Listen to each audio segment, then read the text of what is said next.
700, exercise number 5, start. It seems to me that there are three principal ways in which we can learn to do things or to understand things: looking, reading, or hearing. We can watch things done by other people and copy their movements and actions. This is the way in which we learn when we are very young.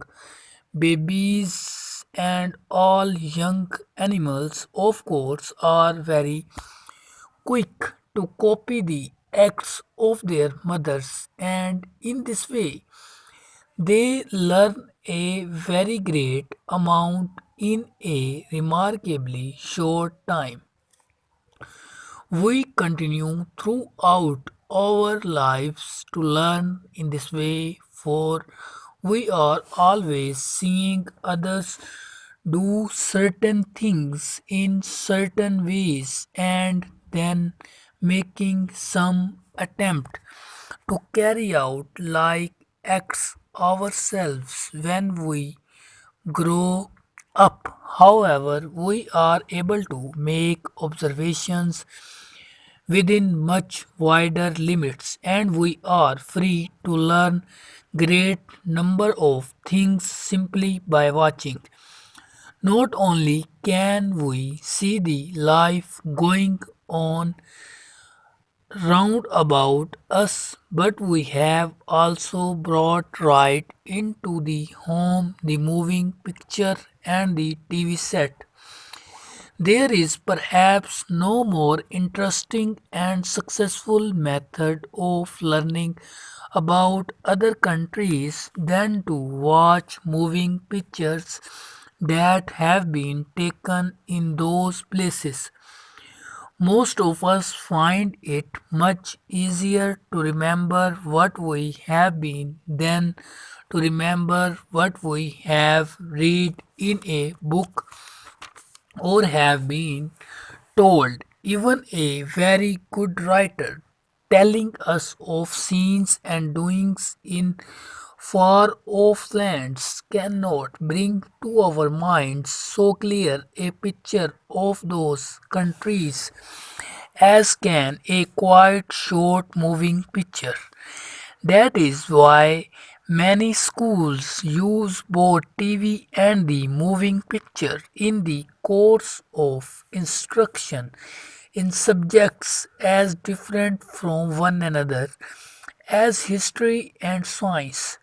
In such subjects, mere reading is not enough to give a complete picture of the material under consideration. We can then use our eyes when we want to learn, using our powers of seeing and of observation. We must also, however, use our powers of hearing. To most of us, this is a difficult way of learning, and we have often to work quite hard to master the art of learning through hearing. An exception is, of course, the subject of languages, for clearly there is no better way to learn a language than to hear other people speaking it. Mere book knowledge of a language is a poor thing, for a language does not really live until it is used. When, however, we are dealing with ideas, learning through hearing becomes more difficult. We have to learn first to pay attention. How often does a teacher say, "Pay attention, please"? And how necessary are the words? If no notes are being taken, the words once said have gone forever. If they live at all, it must be in the memories of those who have heard the words. When we first go to school, we think we are learning to write and to read, and to do little sums, but in fact, we are also learning something of even more importance. We are learning to pay attention to hear what the teacher says and to hold it in our memories.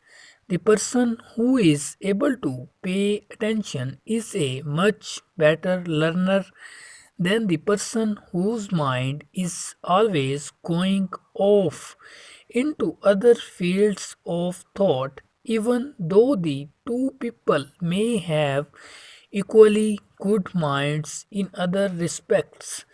Many people who attend public meetings find that their attention is not always given to the person speaking, and it is indeed a good man or woman who can hold our complete attention for half an hour or more.